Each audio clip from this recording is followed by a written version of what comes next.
Dr. Eric Eustace Williams was born September 25, 1911, as the son of Elisa and Henry Williams, and died March 29, 1981. Eric Williams was educated at Queen's Royal College, Port of Spain, and at the University of Oxford, from which he received a BA in 1932 and a Doctor of Philosophy in 1938, with studies in history and political science. In 1939, he went to the United States and joined the Faculty of Social and Political Science at Howard University. In the 1940s, Eric Williams took part in the Caribbean Commission, which focused on the development of his native Trinidad and Tobago. His first major political speech was titled, "My Relations with the Caribbean Commission." A year later, September of 1956, impatient with the Commission's progress, Williams formed his own political party, the People's National Movement, which won popular support and the national elections, and he became the chief minister of the country from 1956 to 1959, premier from 1959 to 1962, and prime minister from 1962 to 1981. Dr. Eric Williams delivered a speech to the nation over the radio on August 31, 1962, the first day of Trinidad and Tobago's independence from Great Britain. Williams became Prime Minister of the colony and guided it to independence, making Trinidad and Tobago a republic in 1976. The first responsibility that devolves upon you is the protection and promotion of your democracy. Democracy means more, much more, than the right to vote, and one vote for every man and every woman of the prescribed age. Democracy means recognition of the rights of others. Democracy means the equality of all in the eyes of the law. Democracy means equality of opportunity for all in education, in the public service, and in private employment.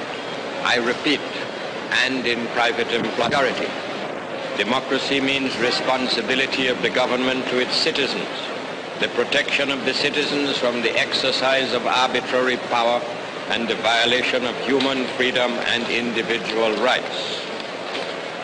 Democracy means freedom of worship for all and the subordination of the rights of any one race to the overriding right of the human race. Democracy means freedom of expression and assembly and organization. All that is democracy. All that is our democracy, to which I call upon all citizens to dedicate themselves on this our Independence Day. This is what I meant when I gave the nation as its slogan for all time, discipline, production, tolerance. Our national flag belongs to all of us. Our national coat of arms with our national birds inscribed therein is the sacred trust of all our citizens. So it is today. Please, I urge you, let it always be so. Let us always be able to say with the psalmist, "Behold how good and how pleasant it is for brethren to dwell together in unity."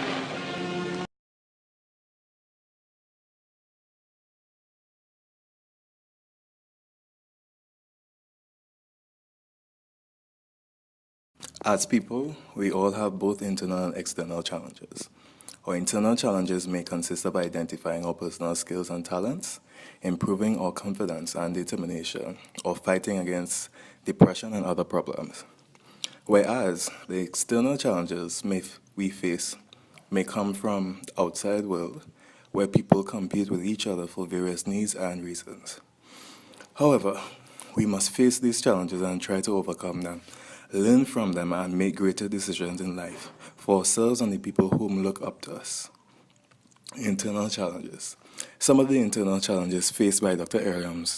Eric Williams are as follows. He feared that the people would not accept him as a leader and show him the respect that others would get. He showed a lack of confidence in his capability to actualize the promises which he made to the people and making a stand against the British. He felt that he may not be suitable for the job to represent a country and become a superior leader. He was impatient and intolerant Dr. Williams possessed all these qualities which acted as barriers to his leadership role and pushed him to forming the People's National Movement. Williams became Prime Minister of the colony and guided it to independence, making Trinidad and Tobago a republic in 1976. External challenges. He became one of the most significant international advocates for political independence for all his people against the British. He was seen as a leader to only a portion of the population. However, he became one of the most significant international advocates for political independence for all his people against the British in attempts to stop slave trade, which was a fuel for the Industrial Revolution in England.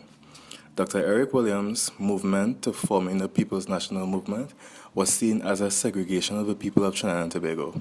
The Indians felt as if they were enemies, since Dr. Williams' focal point after the election victory in 1956 highlighted development to the black communities, leaving the Indians mostly behind into rural areas.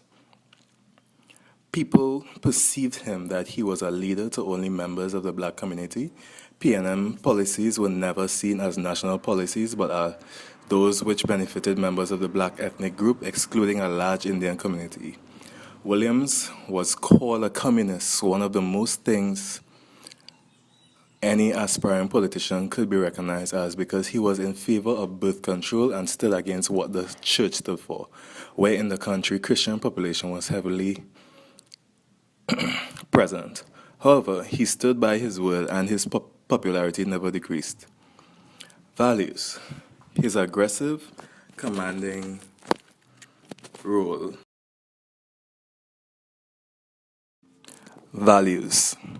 His aggressive, commanding role in the Commission, however, tended to alienate the national powers, especially United States, and in 1955-56, he organized the PNM Party, which won the 1956 general election.